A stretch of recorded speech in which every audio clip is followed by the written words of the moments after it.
Hello everyone, welcome to Lasha cooking channel.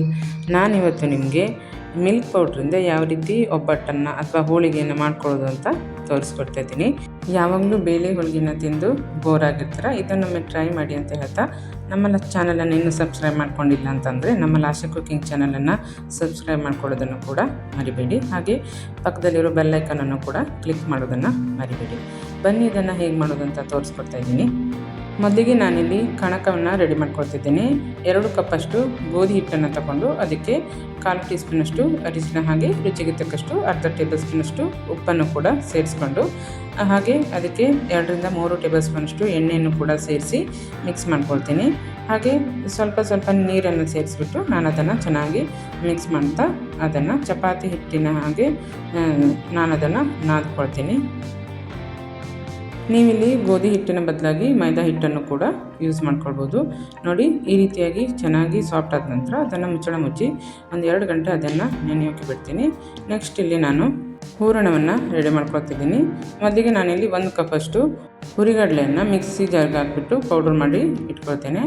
Next ಅದನ್ನು ಒಂದು ಪಾತ್ರೆಗೆ ತೆಗೆದುಬಿಟ್ಟು, ನೆಕ್ಸ್ಟ್ ಅದೇ ಪಾತ್ರೆಯಲ್ಲಿ ಮತ್ತೆ 1 ಕಪ್ಪಷ್ಟು ಕಾಯಿ ತುರಿಯನ್ನು ಕೂಡ ಸೇರಿಸ್ಬಿಟ್ಟು ಅದನ್ನು ನೀರು ಹಾಕ್ತೇನೆ, ಹಾಗೆ ಪೌಡ್ರ್ ಮಾಡ್ಕೊಳ್ತೇನೆ. ನೆಕ್ಸ್ಟ್ ಅದನ್ನು ಕೂಡ ಈ ಹುರಿಗಡಲೆ ಪೌಡ್ರನ್ನು ಮಾಡ್ಕೊಂಡಿದ್ದೀನಲ್ಲ ಅದಕ್ಕೆ ಅದೇ ಪಾತ್ರೆಗೆ ಸೇರಿಸ್ಕೊಂಡಿದ್ದೀನಿ. ಹಾಗೆ ಇಲ್ಲಿ 1 ಕಪ್ಪಷ್ಟು ಶುಗರನ್ನು ಕೂಡ ನಾನು ಮಿಕ್ಸಿ ಜಾರಿಗೆ ಹಾಕಿಬಿಟ್ಟು ಅದನ್ನು ಕೂಡ ಪೌಡ್ರ್ ಮಾಡಿ ಅದೇ ಪಾತ್ರೆಗೆ ಸೇರಿಸ್ಕೊಳ್ತೀನಿ. ಇವೆಲ್ಲವನ್ನು ಸೇರಿಸಾದ ನಂತರ 1 ಕಪ್ಪಷ್ಟು ಹಾಲಿನ ಪೌಡ್ರನ್ನು ಕೂಡ ನಾನಿಲ್ಲಿ ಯೂಸ್ ಮಾಡ್ಕೊಂಡಿದ್ದೀನಿ. ನೋಡಿ, ಈ ರೀತಿಯಾಗಿ ಅದನ್ನು ಎಲ್ಲವನ್ನು ಸೇರಿಸಾದ ನಂತರ ಚೆನ್ನಾಗಿ ಮಿಕ್ಸ್ ಮಾಡಿ ಹಾಲನ್ನು ಸೇರಿಸ್ಬಿಟ್ಟು ಚೆನ್ನಾಗಿ ಅದನ್ನು ನಾದ್ಕೊಳ್ಬೇಕು. ನಾದ್ಕೊಂಡಾದ ನಂತರ ನೋಡಿ, ಈ ರೀತಿಯಾಗಿ ಅದನ್ನು ರೌಂಡ್ ಶೇಪಲ್ಲಿ ಲಡ್ಡು ಥರ ಮಾಡಿಬಿಟ್ಟು ಒಂದು ಪ್ಲೇಟಲ್ಲಿ ಇಡ್ತಾ ಹೋಗ್ತೀನಿ. ಹಾಗೆ ಎಲ್ಲವನ್ನು ಕೂಡ ಇದೇ ರೀತಿಯಾಗಿ ಲಡ್ಡು ಶೇಪಲ್ಲಿ ನಾನು ಅದನ್ನು ರೆಡಿ ಮಾಡಿಕೊಂಡು ಇಟ್ಕೊತೀನಿ.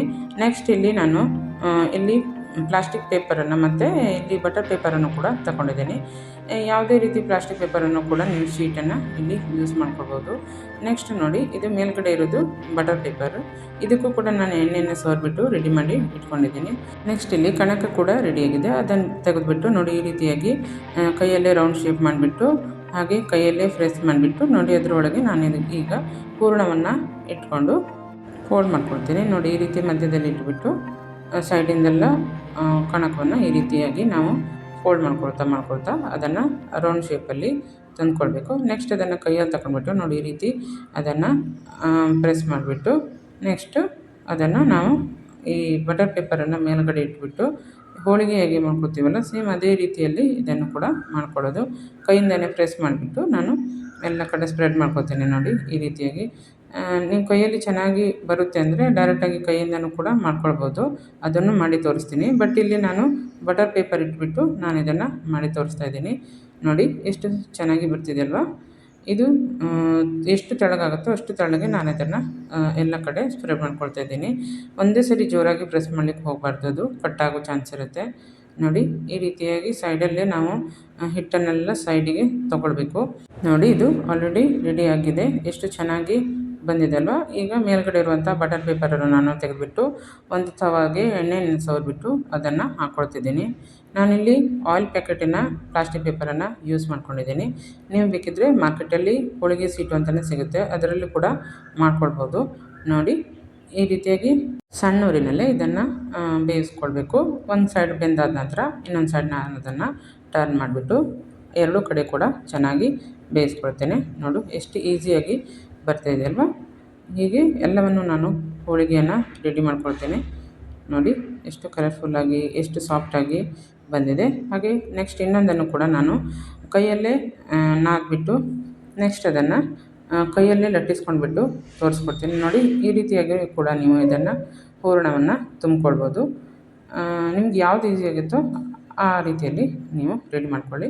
ನೋಡಿ, ಇದೇ ರೀತಿ ಮೋದಕ ಥರ ಮಾಡಿಬಿಟ್ಟು ನೆಕ್ಸ್ಟ್ ಅದನ್ನು ಇನ್ನೊಮ್ಮೆ ಕೈಯಲ್ಲಿ ಪ್ರೆಸ್ ಮಾಡಿಬಿಟ್ಟು ನಾನು ಅದನ್ನು ಈ ಪ್ಲಾಸ್ಟಿಕ್ ಪೇಪರ್ ಮೇಲೆ ಇಟ್ಬಿಟ್ಟು ಅದನ್ನು ಚೆನ್ನಾಗಿ ಕೈಯಲ್ಲೇ ನೋಡಿ ಈ ರೀತಿಯಾಗಿ ನಾನು ಸ್ಪ್ರೆಡ್ ಮಾಡ್ಕೊಳ್ತಾ ಅದನ್ನು ಲಟ್ಟಿಸ್ಕೊಳ್ತಾ ಇದ್ದೀನಿ. ಇದು ಕೂಡ ತುಂಬಾ ಈಸಿಯಾಗಿರುತ್ತೆ. ಹಾಗೆ ಇದು ಕೂಡ ಈಗ ರೆಡಿಯಾಗಿದೆ.